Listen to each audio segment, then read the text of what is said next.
Et bien bonjour, chers téléspectateurs, bienvenue à cette nouvelle édition de la Une des tabloïds. Il est exactement 12h30 et nous sommes très heureux de savoir que vous êtes de plus en plus nombreux à aimer ce programme. Voilà, vous êtes installés, ça nous le savions. Et ne l'oubliez pas, on ne le dira jamais assez, ABK Télévision, la chaîne 100% camerounaise. Vous pouvez nous suivre en direct où que vous soyez, que ce soit à la maison ou au bureau, et même coincé dans les embouteillages avec l'application streaming, l'application ABK Télévision que vous aurez téléchargée sur l'App Store à partir de votre téléphone Android, votre smartphone, votre iPhone.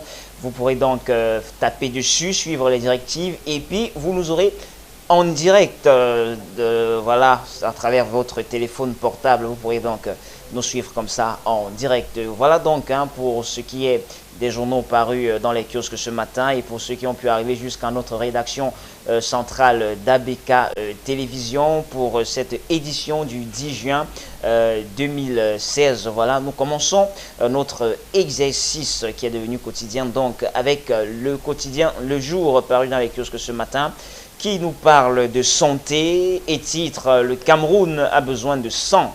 Le journal nous dit que le pays n'a eu que 20 000 poches depuis le début de l'année sur une demande de 400 000 poches. Oui, et le journal nous précise qu'il faut dépenser en quelque sorte 25 000 francs CFA. Oui, c'est la somme qu'il faut donc que dépensent les populations, voilà, les malades qui sont du côté de l'extrême nord, les malades qui veulent bien sûr s'en procurer le précieux liquide, les liquides vital. Il faudrait donc dépenser 25 000 francs pour bien sûr être en possession d'une poche de sang.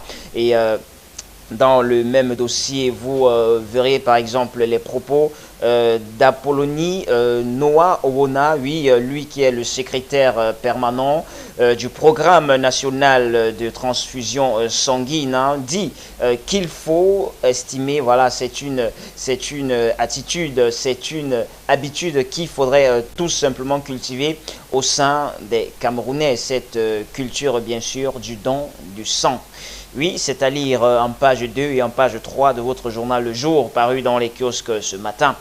Et Le Jour aussi, pour ce matin du 10 juin, nous parle d'après, nous parle de la grippe aviaire, bien sûr, une information capitale ce matin. Après le centre, après aussi l'ouest, voici la grippe aviaire poursuit son expansion. Oui, le virus H5N1 a été donc identifié dans des fermes avicoles de la ville de Bolova, nous précise le journal Le Jour paru dans les kiosques ce matin. C'est à lire en page 5 pour plus des détails sur cette information de la grippe aviaire.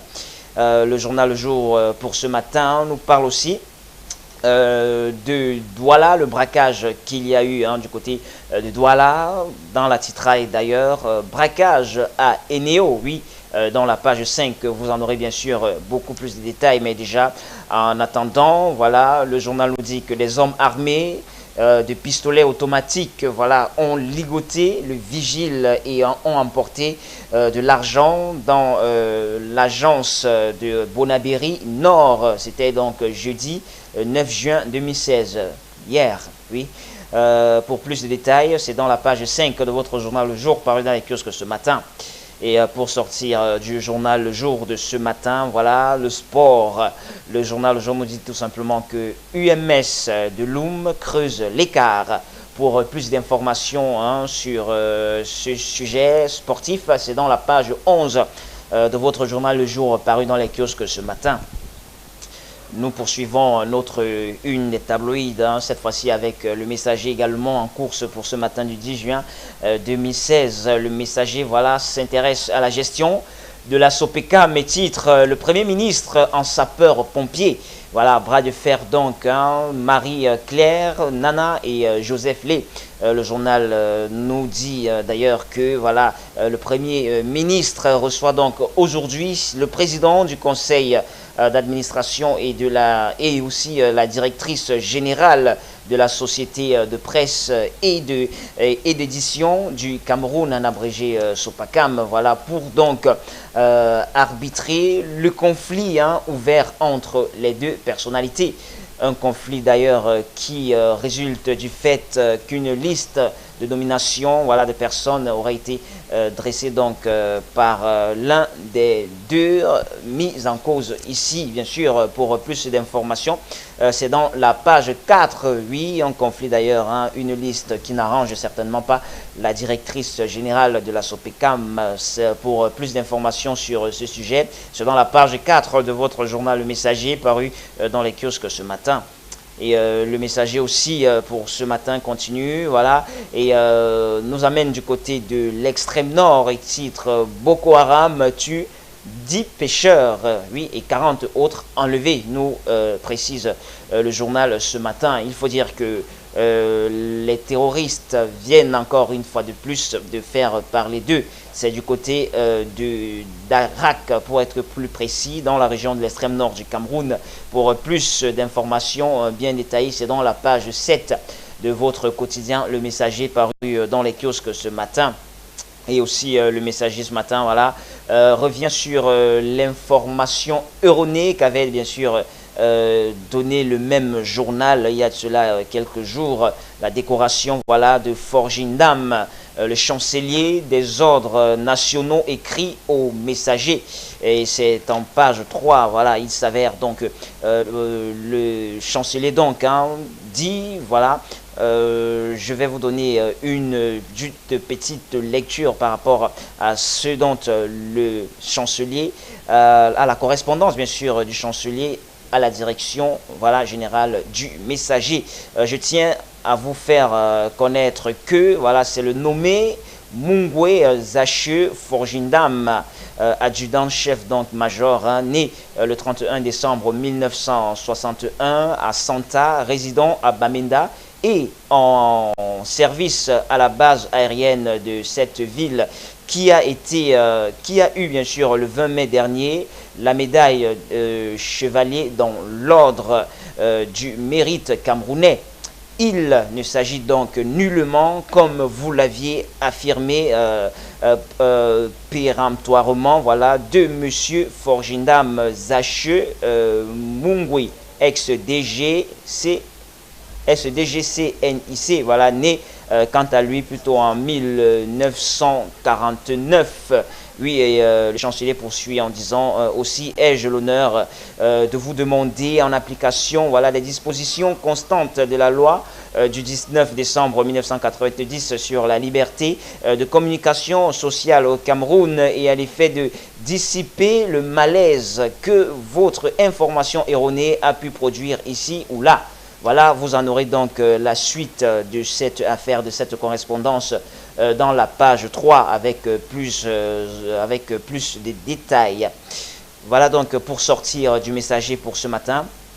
Obsèque, alors le Messager nous parle d'obsèque. David Mayebi entame son dernier voyage. Oui, le président donc de la SINAFOC et sera donc inhumé demain du côté de Makenene, nous précise le Messager ce matin. Il faut dire que entraîneurs, coéquipiers, joueurs, présidents de club et autres curieux se sont donc mobilisés hier jeudi 9 juin à Douala pour accompagner le vice-président de l'actuel bureau exécutif de l'Africa Foot qui sera donc inhumé ce week-end dans sa terre natale, Nyokon, qu'il a vu naître et qu'il a vu disparaître.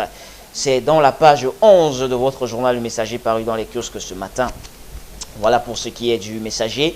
Nous allons poursuivre maintenant notre une des tabloïds, cette fois-ci avec le quotidien de l'économie, paru aussi dans les kiosques ce matin, le quotidien de la valeur, le journal de la valeur ajoutée, qui nous parle de Baïgaï 2 et aussi Minawao. Le journal titre ce matin, confession d'enfants rescapés de Boko Haram.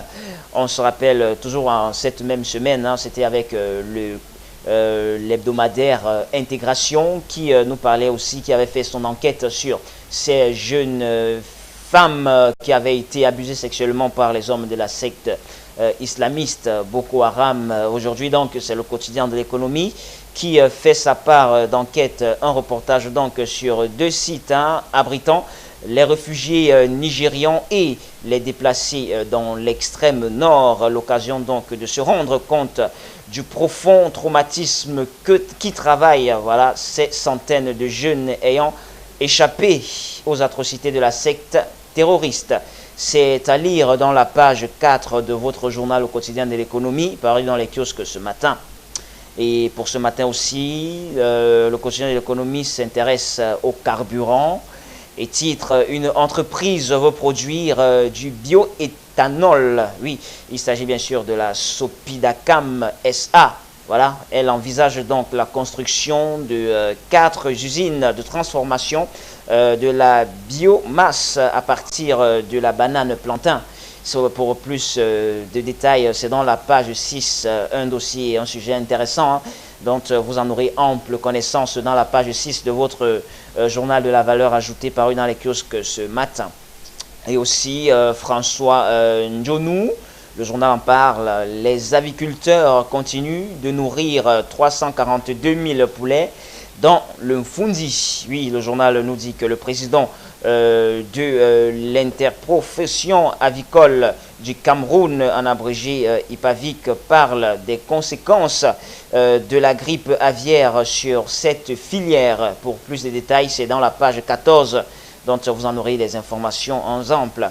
Et ce matin, voilà, pour sortir du quotidien de l'économie, voilà, littérature jeune, le journal de l'économie nous en parle ce matin et nous dit que, en titre que 2 jeunes primés au CILIA 2016. Il s'agit notamment de Aristide Georges Olama et Franklin Agogo. Voilà, ils sont donc les lauréats du concours littéraire national de jeunes auteurs 2016 organisé bien sûr par le ministre des Arts et de la Culture. Pour plus d'informations, c'est dans la page 7 et la page 10. Voilà donc, c'est sur cette information hein, de prime sur la littérature, bien sûr, des jeunes littéraires camerounais, que nous allons mettre un terme à cette édition de la une des tabloïds, l'édition, bien sûr, du 10 juin 2016. Voilà. N'oubliez surtout pas, acheter la presse, acheter un journal, c'est promouvoir la presse. Alors rendez-vous dans un kiosque, achetez un journal et entrez dans les profondeurs hein, des informations que nous venons de vous donner en grands titres selon les journaux. Et n'oubliez surtout pas, l'information est la clé de la connaissance. Vous pouvez reçu sur YouTube, vous tapez tout simplement voilà la une des tabloïds et vous aurez les récents programmes, les récentes éditions de cette émission. Et aussi à partir de Facebook, oui, réseaux sociaux, la une des tabloïds, vous en aurez une page où vous pourrez apporter vos appréciations via par rapport à cette émission. Alors je vous donne rendez-vous lundi. Je vous souhaite un très bon week-end et je vous laisse en attendant en compagnie des programmes alléchants d'Africa Télévision, le meilleur de la télé.